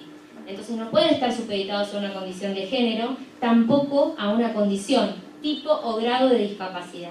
Es decir, los derechos humanos, ¿no?, son iguales para todas las personas. Eso no significa que no requieran de una especificidad después en el ejercicio del derecho. Pero bueno, esto es algo que se discutió. Lo que había de fondo, porque se discutieron varias cosas, el alto comisionado tuvo que hacer un estudio, lo hizo sobre la Convención contra la discriminación, toda forma de discriminación contra la mujer, porque ustedes recordamos que la Convención para la eliminación de toda forma de discriminación contra las mujeres tiene un artículo en el cual nos dice que las mujeres tenemos igual capacidad jurídica que los hombres. ¿Sí? ¿Se acuerdan? Claro, hoy nos reímos, pero en unas décadas atrás no nos reiríamos tanto, ¿no? Y porque las mujeres también sufrimos la misma discriminación, ¿sí? Y los argumentos, es que yo los leía la otra vez y son son los mismos, o sea, era porque, bueno, por ejemplo, el derecho al voto, porque íbamos a ser influidas por nuestro marido, ¿no? La familia, la discapacidad hoy se dice lo mismo, ¿no? Porque no íbamos a comprender los alcances, lo mismo los negocios jurídicos, bueno. Entonces lo que se dijo ahí es, ya en el derecho internacional hay una convención que habla, ¿no? De que la capacidad jurídica no puede estar supeditada al género. Bueno, ahora esta dice que tampoco puede estar supeditada a la discapacidad, ¿sí? Esto es muy importante. El planteo de fondo y la discusión de fondo eran modelos. Modelo médico, modelo sustitutivo. Modelo social, ¿no? Modelo de apoyos. Reconozcamos la capacidad jurídica y acompañemos con un sistema de apoyo. Siguiente.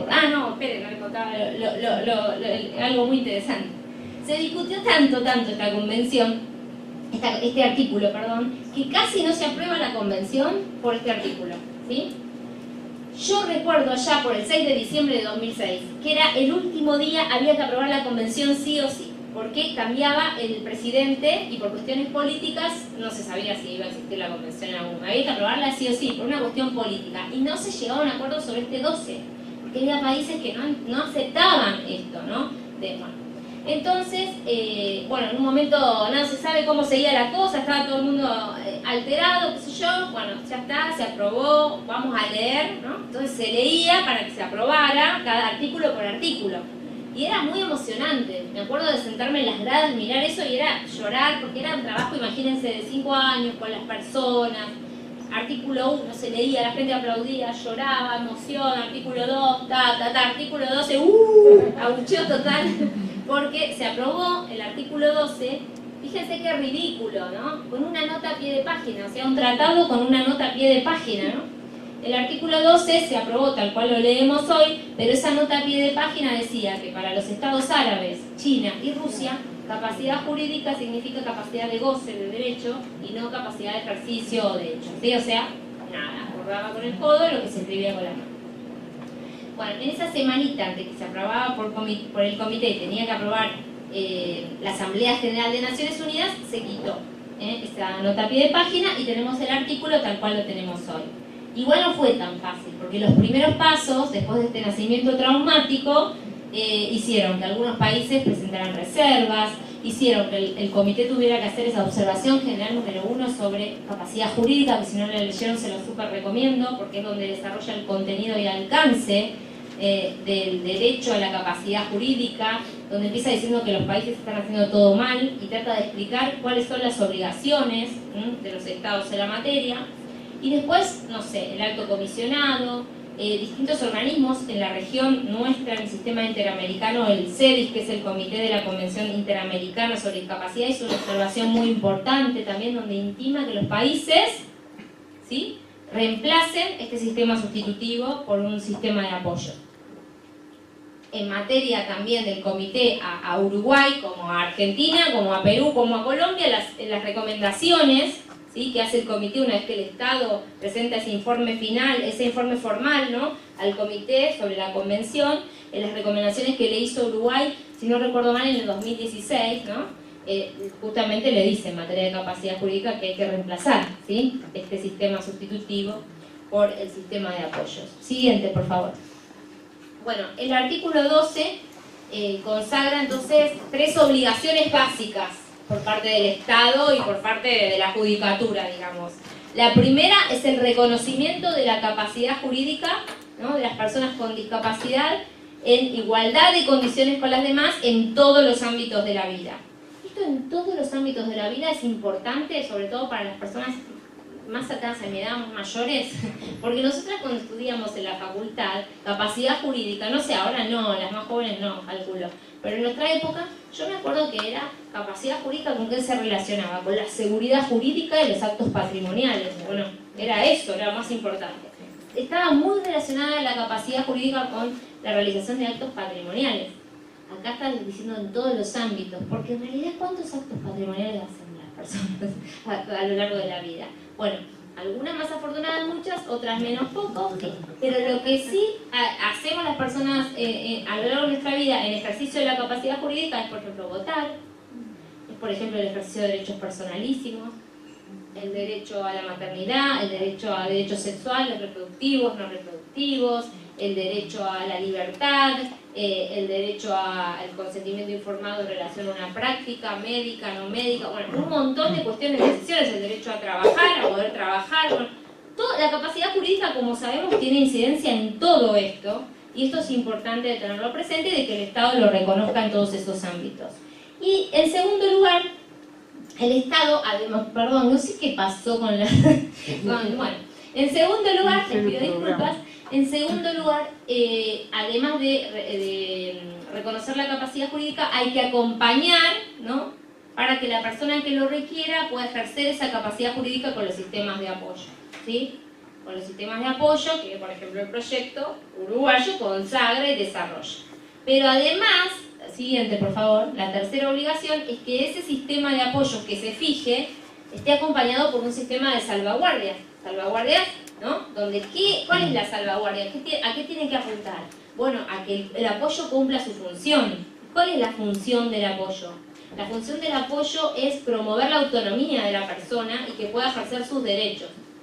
¿Se acuerdan de antes? De nuevo, más cercana a mi edad, la función de la curatela era proteger a la persona y el patrimonio conforme lo haría un buen padre de familia, ¿no? Bueno, ahora el apoyo es beneficiar a la persona.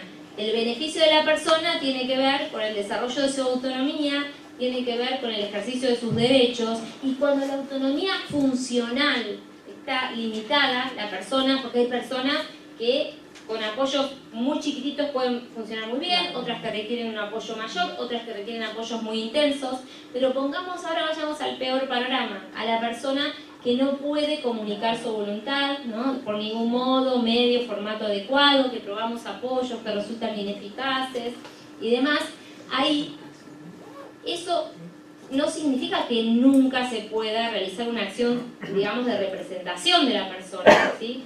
¿Por qué? Yo contaba de la mañana. En Argentina, cuando se hizo la modificación del código, el comité que estaba encargado de la reforma, y cuando íbamos desde el movimiento activista de la discapacidad, con algunas personas académicas que acompañábamos y otras personas, a hablar con los miembros del comité, en ese momento estaban muy preocupados y decían, no podemos erradicar la incapacidad.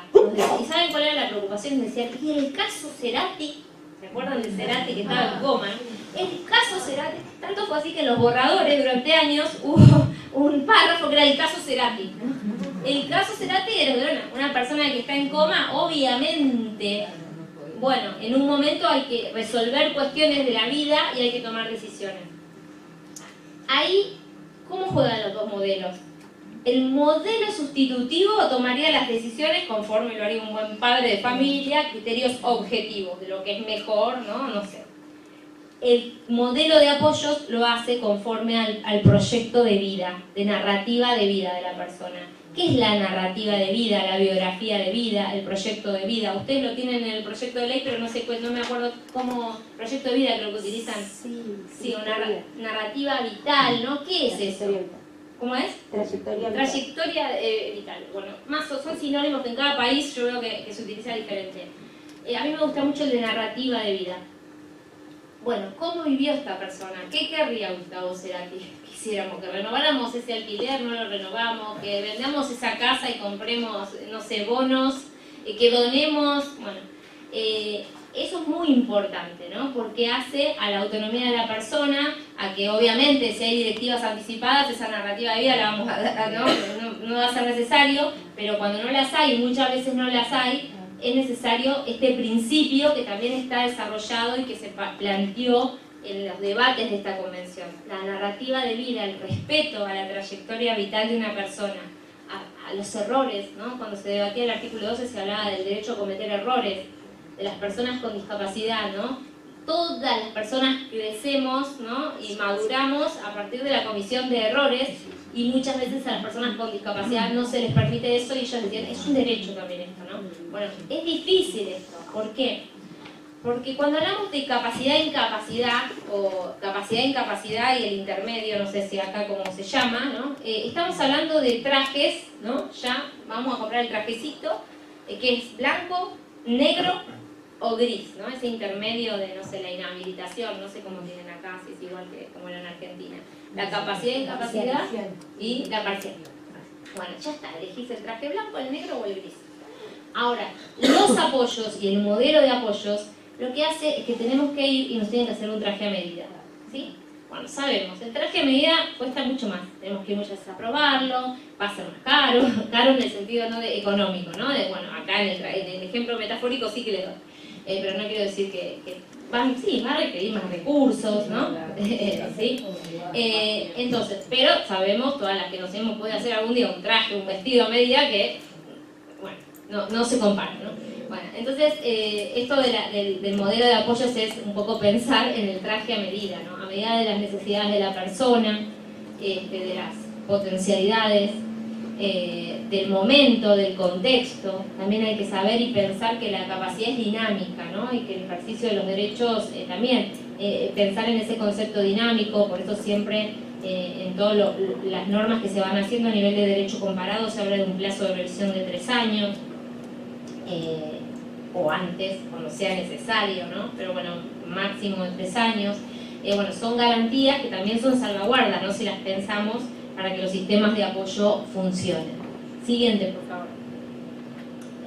Bueno, acá yo les traía algunos derechos que la Convención consagra y que están relacionados, ¿no? Muy íntimamente relacionados con la capacidad jurídica. Por ejemplo, el derecho a la libertad, el derecho de que una persona con discapacidad no pueda ser privada de su libertad en razón de su discapacidad. Y acá me voy a los internamientos forzosos, por ejemplo. Cómo muchas veces se justifica, ¿no? En el ámbito de la salud mental el internamiento de una persona en base a un diagnóstico. Eso está prohibido por la Convención. O sea, hay que buscar otras fórmulas. Y hay que buscar fórmulas que sean aplicables a todas las personas, ¿sí? No solo a las personas con discapacidad, para que no sean discriminatorias. Siguiente, por favor. Los tratamientos, ¿no? Médicos sin el consentimiento de la persona. Siguiente, por favor. Todo lo que hace al derecho de familia. Entonces acá también hay un artículo específico de la Convención que consagra el derecho de las personas con discapacidad de contraer matrimonio, casarse, formar una familia, a decidir libremente y de manera responsable el número de hijos que quieren tener, el tiempo que va a transcurrir entre un hijo y otro. Bueno, el ejercicio de la maternidad sin discriminación por motivo de discapacidad, ¿no? Esto también se relaciona íntimamente con el ejercicio de la capacidad jurídica. Siguiente, por favor. Bueno, acá les pedía sobre interseccionalidad, pero no se asusten. No voy a hablar de interseccionalidad porque quiero ir cerrando para dar un tiempo al debate. Les voy a dejar el PowerPoint y vamos a ir avanzando. Sí, Juan. Mejor mandarlo el PowerPoint porque tiene muchos, está muy desconfigurado. Ah, tenés razón. Se lo mandás, se lo hacemos llegar a mañana. Dale. Sí. Sí, siguiente, vamos bastante, creo que hasta el final. Vamos avanzando.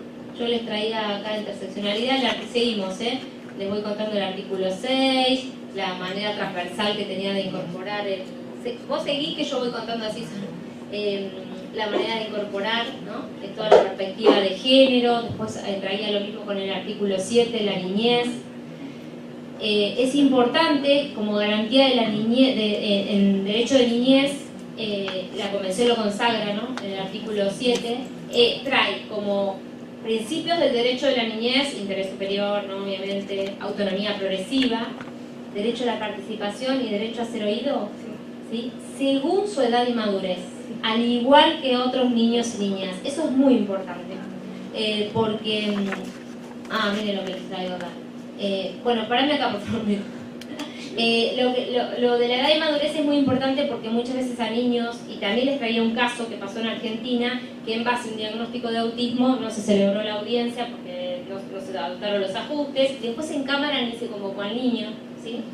Era un caso que le afectaba muchísimo a sus intereses y que entonces el Tribunal de Justicia, Superior de Justicia, lo que dice es nula la sentencia, volver a conformar, ¿no? O sea, no puede evadirse el derecho a ser oído y la participación de un niño con discapacidad en base a un diagnóstico, ¿sí? Totalmente discriminatorio.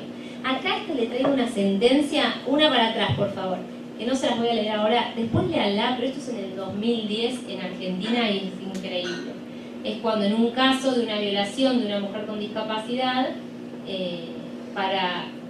supuestamente con el objetivo, ¿no? Bueno, que era desarrollar el argumento que la mujer había sido violada, bueno, tiene unos conceptos en relación, es terrible, a la sexualidad y a las personas con discapacidad horrorosos. Se los dejo después para que los lean. Siguiente, por favor. Siguiente.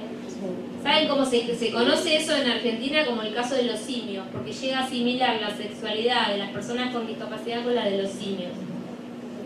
Siguiente. Vamos atrás. Esto es importante, porque en ese caso que yo les traje, que es muy burdo, ¿no? Que bueno, el argumento era que la persona con discapacidad, que era una mujer adulta, no puede consentir relaciones sexuales, ¿sí? Bueno, ese mismo argumento lo utilizó la Corte Suprema Argentina en el caso FAL. No sé si a ustedes les suena el caso FAL, pero fue el caso, un avance para lo que hace al derecho a la interrupción voluntaria del embarazo. El caso FAL, la Corte analiza, en Argentina en ese momento estaba consagrado en el Código Penal la despenalización del aborto en el caso que el embarazo fuera producto de una violación a mujer idiota o demente, ¿no?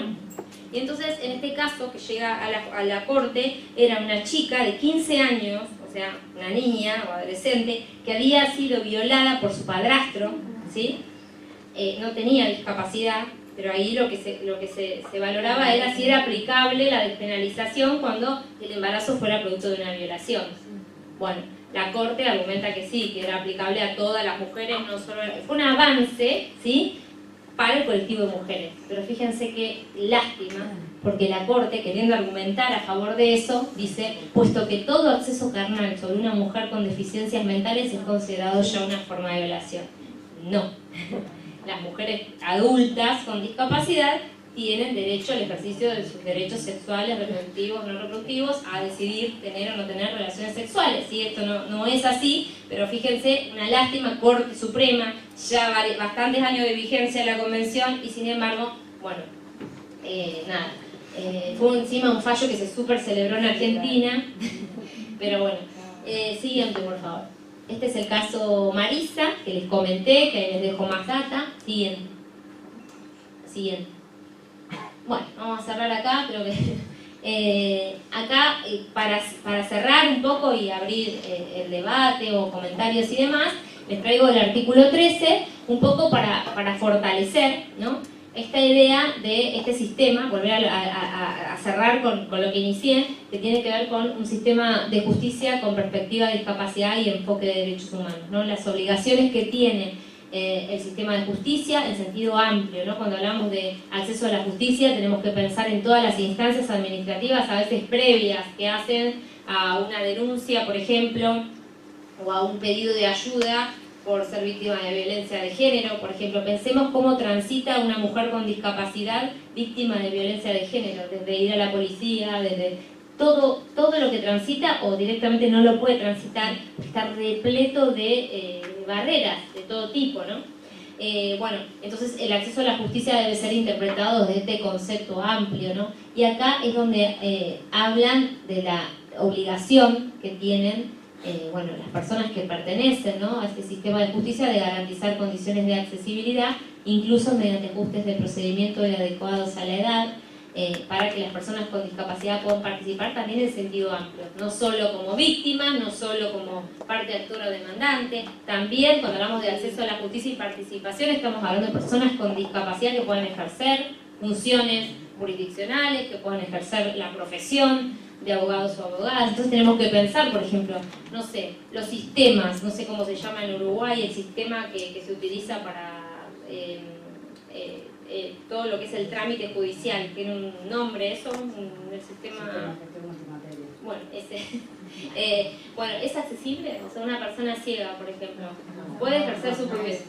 Bueno, todo esto es digamos, muy importante.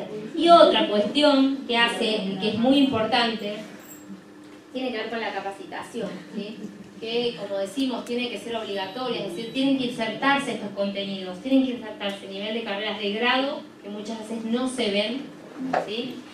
Y tienen que insertarse como capacitaciones obligatorias, que bueno, sé que hay una ley, me enteré, o yo pensé que no la había, aquí de capacitación obligatoria en materia de discapacidad. En Argentina se promulgó hace unos años en la provincia de Buenos Aires y después se replicó en otras provincias esa ley que obliga a todas las personas, ¿no?, que forman parte de la administración pública en cualquier ámbito, cualquier nivel, ¿no?, a capacitarse obligatoriamente, ¿no? Así como es como una ley Micaela, la ley Micaela que en Argentina fue sobre el tema género, pero en materia de discapacidad. Creo que eso es algo muy importante y que hay que tomar la posta, ¿no?, de estas cuestiones para poder garantizar un sistema de justicia sin discriminación. Y finalmente, y perdonen que acá estoy mirando acá porque bueno, yo tuve un tema con el PowerPoint, por eso salió así, pero bueno, dentro de lo que pasó salió bastante bien, cuando uno viaja y demás. Pero bueno, sí les quería comentar, estuve justo trabajando en unos principios, también para PNUD de Argentina, que hacen a lo procesal, porque ahora lo que tenemos en Argentina es que está el Código Civil y Comercial de la Nación, pero los códigos procesales de la mayoría, no de todas, porque hay provincias que sí tienen códigos procesales de familia y demás más avanzados, pero la mayoría no, por ejemplo, provincia de Buenos Aires. Entonces estamos trabajando ahí en asesoría con algunos principios, no les voy a aburrir con todos, pero sí les quería comentar que me parecen como fundamentales de principios generales, bueno, el enfoque de derechos humanos, la perspectiva de discapacidad, la perspectiva de interseccionalidad, la perspectiva interdisciplinaria, la capacitación obligatoria, ¿no?, y constante, y también pensar en organismos transversales, ¿no? Organismos como el órgano de revisión, no sé si acá existe el órgano de revisión en políticas de salud mental, en Argentina existe y está cumpliendo una función muy importante, o una unidad que se llama Unidad de Letrados del artículo 22, bueno, de la Ley de Salud Mental, que se abocan a asesorar y brindar de asesoría técnica a todas las personas que están internadas, ¿no?, en establecimientos asistenciales.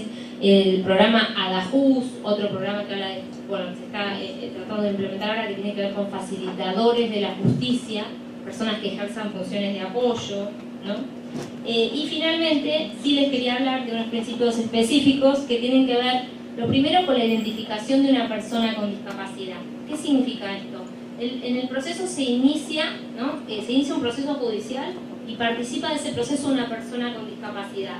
¿Cómo hacemos para identificar esto? Bueno, en primer lugar podemos pensar en la autopercepción, es decir, vamos a exigir, por ejemplo, para impulsar un montón de garantías que hacen falta si está transitando el proceso de la persona con discapacidad, vamos a exigir un certificado, por ejemplo. No, en principio no. Lo que va a hacer el sistema de justicia es, en primer lugar, la persona se puede autopercibir como persona con discapacidad, la identificamos y ahí metemos con todas las garantías, que ahora voy un poquito a eso.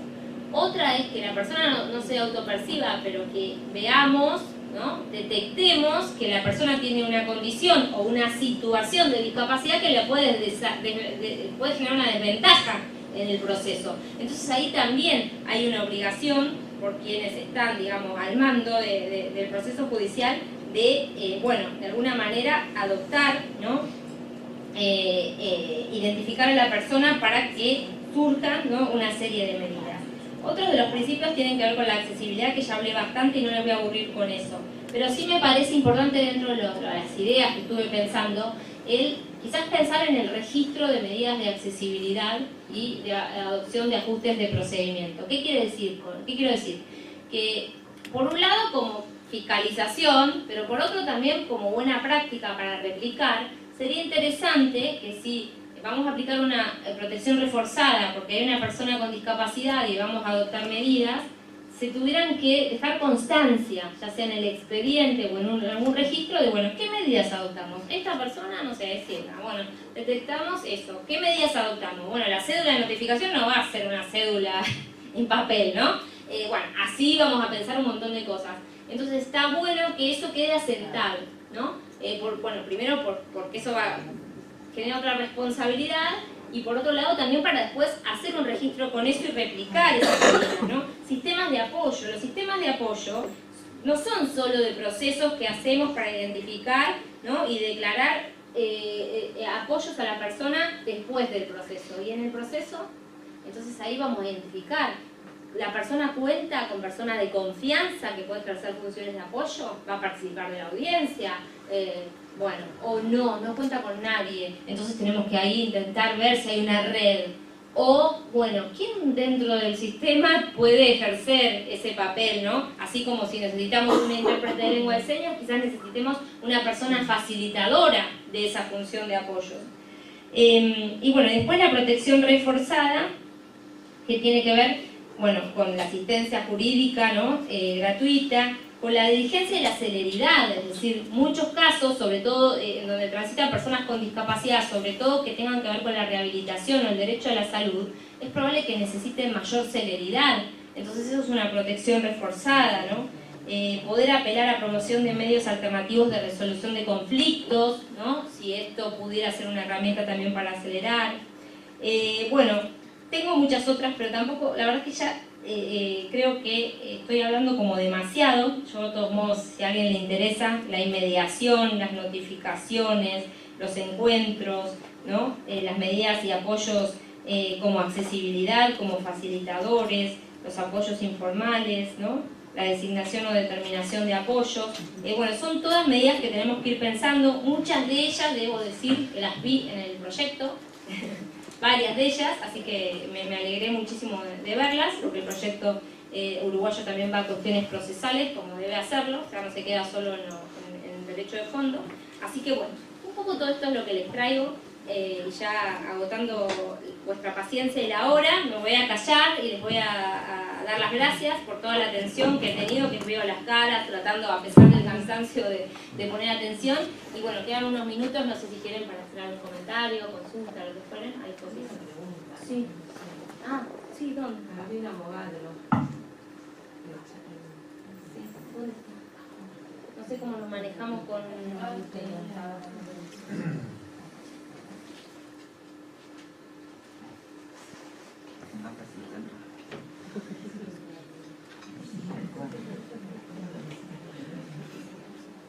¿Va a escribirla o hablar? No, creo que es hablado. Creo que tenés que decirle que... Ah, yo tengo... ¿Carolina? ¿Carolina es? Sí, Carolina abogada. Bueno, Hola. hola. Lamento que no sé por qué, pero no me anda la cámara, lamento. Yo soy del interior desde Salto, agradecerte y al instituto y a mí por esta oportunidad. Una consulta, cuando tú hablabas, por ejemplo, de los trajes a medida, ¿no? Por un lado por el modelo de apoyo, pero que teníamos un traje blanco, un traje negro y un traje gris. Yo formo parte de una asociación de personas con discapacidad intelectual, ¿no? El traje negro, yo así pensándolo diría que es la curatela, ¿no? Y el traje gris sería para mí la inhabilitación. Ahora, hoy por hoy, de acuerdo a lo que entiendo, y lo que queremos los padres, no queremos la curatela para nuestros hijos con discapacidad, pero lo que nos ofrece nuestro Código General del Proceso es la inhabilitación parcial, en el cual esas personas están inhabilitadas en el manejo de los bienes materiales. ¿Tá? Ahora, a lo que voy es lo siguiente, porque nadie me ha podido contestar esa respuesta. Uno como padre sabemos que nos vamos en algún momento vamos a envejecer y a morir, y nos preocupa siempre el futuro de nuestros hijos. Ahora, todos los padres tenemos aporte de distintas cajas, ¿no? Distintas seguridades sociales, ¿no? En cada caja, si yo a mi hijo le hago la curatela total, mi hijo puede cobrar una pensión el día que yo me muera. Pero, ¿qué pasa si yo a mi hijo le pongo un modelo de apoyo o una inhabilitación parcial? ¿Qué pasa con las pensiones nuestras? Porque obviamente con una pensión con discapacidad no le da para vivir. Y no queremos que nuestros hijos sean carga para su familia, las familias de sus hermanos. Entonces es un tema que a mí me preocupa y que encuentro un vacío, porque trato de indagar en este tema, de preguntar a la gente, o sea, a profesionales como ustedes, y es como que encuentro un vacío o un agujero negro sin respuesta, porque he llamado a 5 cajas el año pasado o el otro, yo no me acuerdo cuándo fue que lo hice, y en todas las cajas me contestaron eso: si la persona con discapacidad elige el traje negro de la curatela total, automáticamente percibe la pensión. Y si le digo, y si elige la inhabilitación parcial, desconocemos esa figura jurídica. Eso fue lo que me contestaron en 5 cajas que llamé telefónicamente. Bueno, desde ya muchas gracias. No, muchas gracias a vos por la pregunta. A ver, yo ahora voy a dejar que conteste alguien local, pero antes lo que sí me está trayendo y me recuerda el caso es, en Argentina, esto lo vivimos, no era exactamente el caso, pero sí era cierto que para tramitar cualquier pensión por discapacidad, a la gente la mandaban a hacer la curatela, ¿sí? Esto antes de la reforma del código, ya hubo juezas, y tengo que decir con mucho orgullo, la primera, María Graciela Iglesias, jueza de familia de la ciudad de Mar del Plata, ¿sí? Que con la convención nada más, del código viejo, oficio, ¿sí? Obligado, o sea, el caso se judicializó y ella obligó a la ANSES, que es la Administración Nacional de Seguridad Social, a que no restringiera, que otorgara la pensión sin la restricción del derecho, a la luz de la convención y de todo lo que estamos hablando, ¿sí? Entonces, a mí me parece que el caso tuyo es muy bueno para judicializarlo, que sería, bueno, pero claro, lo estoy diciendo súper atrevida, porque justamente acá me van a decir, no, porque acá esto no podría salir, o sí, bueno, creo que no soy yo la que tengo que responder. Sería muy oportuno que el proyecto enseguida sea ley y que creo que debería salvar, ¿no? No sé, eso lo dirá también Karen, pero me parece que, a mí me parece un caso de clínica jurídica, te diría, porque hoy en día, a la luz de la convención y a la luz de que todos los países que han reformado la capacidad jurídica, por ejemplo, Perú expresamente lo dice, ¿no? Que no se puede supeditar la prestación, ninguna prestación social, ni siquiera, no solo a la curatela, sino ni siquiera a un proceso de determinación de apoyo. Porque acá hay como una confusión entre incapacidad, discapacidad, lo administrativo, lo judicial, que hay que aclarar. Y me parece que están las herramientas con la convención. Pero bueno, lo respondo desde mi total atrevimiento, siendo de otro país, así que no sé si alguien quiere tomar la posta de responder.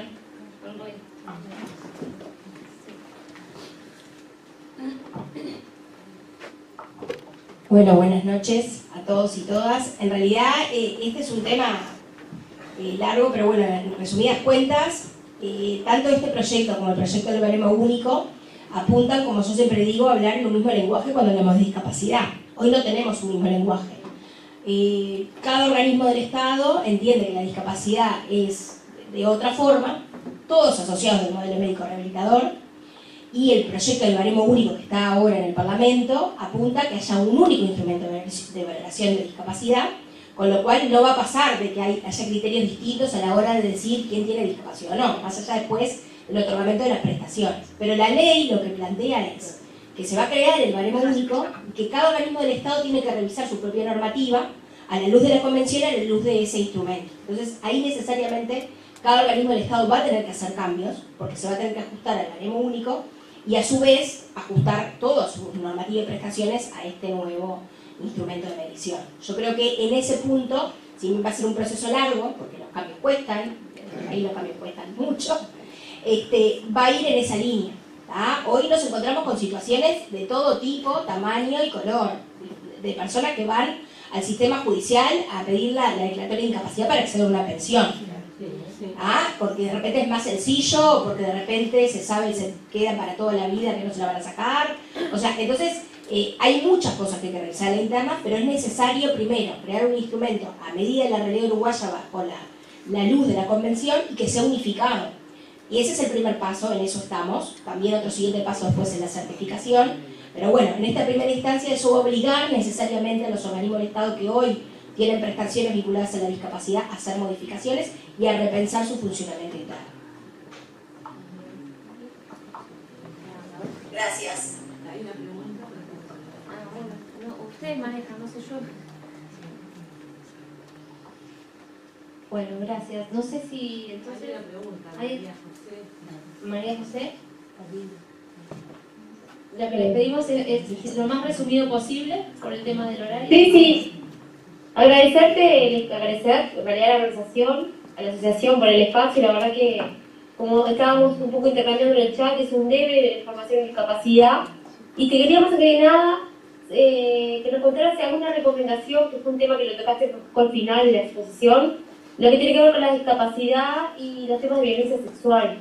Que yo, como ponía en el chat, yo trabajo en un servicio de niños, niñas y adolescentes en situación de violencia, y explotación sexual, y tuvimos una instancia con un adolescente con una discapacidad, y fue todo un desafío para el equipo técnico trabajar la discapacidad, porque llegamos incluso a instancia de juicio oral, y todo lo que fue el desafío de la cámara GESEL y demás. Si tú tenés alguna bibliografía, alguna autora que nos recomiendes para un poco profundizar en ese tema, ¿no? Bien, muchísimas gracias. Yo les voy a dejar mi correo que es aguspalacios@hotmail.com, por si alguien quiere bibliografía o alguna cuestión concreta, ¿no? Ay, genial, te agradecemos. Si querés mandarme un recordatorio y te mando bibliografía específica, ¿sí? Sobre que yo, digamos, maneje sobre la materia. Y me parece que es un tema para... Lo que pones sobre la mesa es un tema para otro encuentro, que me parece fundamental. Muchas gracias. Gracias. Bueno, muchísimas gracias, Agustina. Excelente